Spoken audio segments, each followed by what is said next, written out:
1092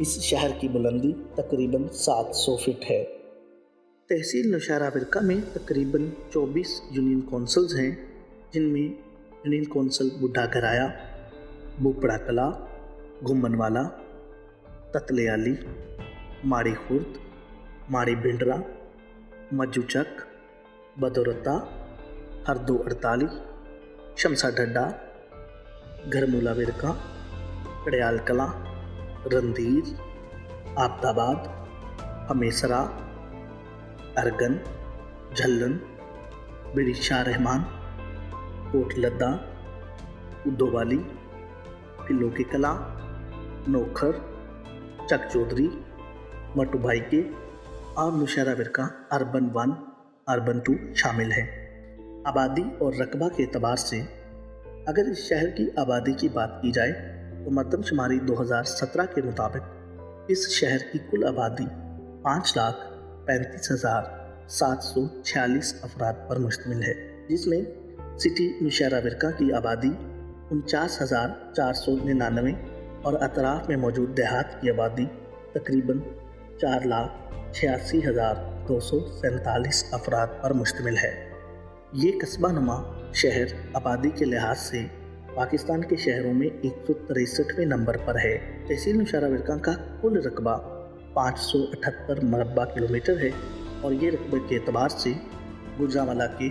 کل 5 تحصیلوں میں سے دوسری بڑی تحصیل ہے۔ اس شہر کو تقریباً 90 کی دہائی میں تحصیل کا درجہ دیا گیا۔ اس سے پہلے یہ تھانہ نوشہرہ ورکہ کے نام سے جانا جاتا تھا۔ نوشہرہ ورکہ کی اہم فصلیں۔ یہ شہر فصلوں کے اعتبار سے دھان کی کاشت کے لیے پورے پاکستان میں مشہور ہے، اس لیے اسے چاولوں کا شہر بھی کہا جاتا ہے۔ چاولوں کے علاوہ یہاں پر گندم، گنا، چارہ، سبزیوں اور پھلوں کی کثیر تعداد بھی میں کاشتکاری کے عمل میں لائی جاتی ہے، جن میں خربوزہ، تربوز، امرود اور اسٹرابیری کی کاشت بھی سر فہرست ہیں۔ تحصیل نوشہرہ ورکہ میں تعلیم کا بھی ایک منفرد نظام ہے اور تحصیل نوشہرہ ورکہ کا تعلیمی معیار بھی ایک منفرد حیثیت رکھتا ہے۔ یہاں پر پاکستان کے بہترین کالجز، جن میں سرکاری اور نجی دونوں شامل ہیں، کی ایک کثیر تعداد موجود ہے، جہاں پر لوگ علم جیسی دولت سے استفادہ حاصل کر کے ملک و قوم کے لیے اپنی خدمات پیش کر رہے ہیں۔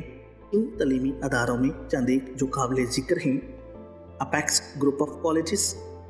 اسپائر group of colleges, Superior group of colleges, City college of sciences, Quaid Azam college of technology, Pioneer model school Kariyal Kalan, PIPS school, Punjab college Tatlyali, government college of commerce, government degree college for women, government degree college for boys, government higher secondary school Kariyal Kalan, the educators school, Elite school اور Apple group of school کے نام قابل غور ہیں۔ نوشہرہ ورکہ اور شعبہ health. Nowshera ورکہ میں شعبہ ہیلتھ کو بھی ایک نمایاں حیثیت حاصل ہے اور یہاں پر اس مٹی میں پیدا ہونے والے وہ لوگ جن کا شعبہ ہیلتھ میں ایک نمایاں کردار ہے، ان میں سب سے پہلے ڈاکٹر عرفان ریاض، جن کا بیسیکلی تعلق نوشہرہ ورکہ کے ایک نواحی گاؤں اولکھ بھائیکے سے ہے، جنہوں نے نشتر میڈیکل کالج ملتان سے اپنی MBBS کی تعلیم مکمل کی اور اس کے بعد یہ فیصلہ کیا کہ وہ اپنے علاقے کو ہی اپنی تعلیم سے اور اپنے ہنر سے مستفید کریں گے۔ ڈاکٹر عرفان ریاض آج کی تاریخ میں THQ ہاسپٹل نوشہرہ ورکہ کی بااعتماد ایک قابل میڈیکل سپرنٹینڈنٹ اور ایک سرجن کی حیثیت سے اپنا کردار ادا کر رہے ہیں۔ اس کے بعد ڈاکٹر ادریس، ان کا تعلق بھی نوشہرہ ورکہ سے ہے،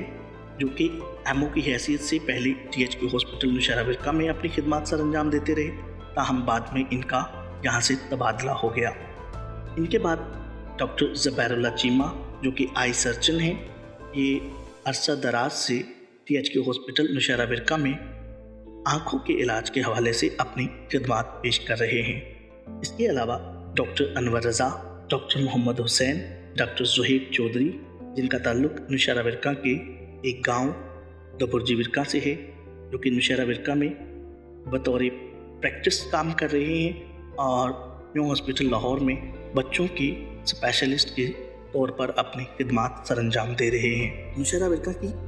سیاسی تاریخ بھی بڑی منفرد ہے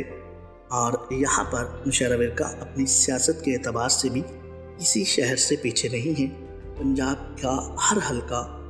جس میں الیکشن کے دنوں میں پورے پنجاب کی سیاست کی نظر اس حلقے پر ہوتی ہے، اور اس حلقہ میں چند ایسے لوگ ہیں جن کو سیاسی برج تصور کیا جاتا ہے، جن میں چودھری اعجاز خان، جن کا تعلق نوشہرہ ورکا کے گاؤں قلعہ دیدار سنگھ سے تھا، جو مسلسل 4 بار ممبر نیشنل اسمبلی منتخب ہوئے، تاہم ان کی وفات کے بعد ان کے صاحبزادے رانا بلال اعجاز، جو کہ 2002 میں پاکستان مسلم لیگ کاف کے پلیٹ فارم سے 25 سال کی عمر میں ممبر نیشنل اسمبلی منتخب ہوئے، انہوں نے 2002 کے الیکشن میں حامد ناصر چٹھا کو بھاری اکثریت سے ہرایا تھا۔ سیاست کی دنیا میں دوسرا بڑا نام جو ابھرتا ہوا ستارہ ثابت ہوا، اس سیاسی برج نے بھی جہاں پر اپنا قدم جمایا وہاں سے ہی کامیاب و کامران لوٹا۔ اس سیاسی برج کا نام مدثر قیوم نارا ہے، جو 2008 کے الیکشن میں ممبر صوبائی اسمبلی نامزد ہوئے۔ الیکشن 2013-18 میں مدثر قیوم نارا کے بھائی اظہر قیوم نارا پاکستان مسلم لیگ نون کے پلیٹ فارم سے ایک بار پھر ممبر نیشنل اسمبلی منتخب ہوئے، تاہم ان کے علاوہ خالد پرویز ورک، جن کا تعلق نوشہرہ ورکا کے نواحی گاؤں متا ورکا سے ہے، ان کے بارے میں مشہور ہے اگر کوئی خاندانی رئیس چودھری ہے تو وہ خالد پرویز ورک ہیں۔ خالد پرویز ورک بھی ممبر صوبائی اسمبلی رہ چکے ہیں۔ ان کی سیاست اور دور حکومت میں کئی ترقیاتی کام اپنی پایہ تکمیل کو پہنچے، جن کی مثال کم دیکھنے کو ملتی ہے۔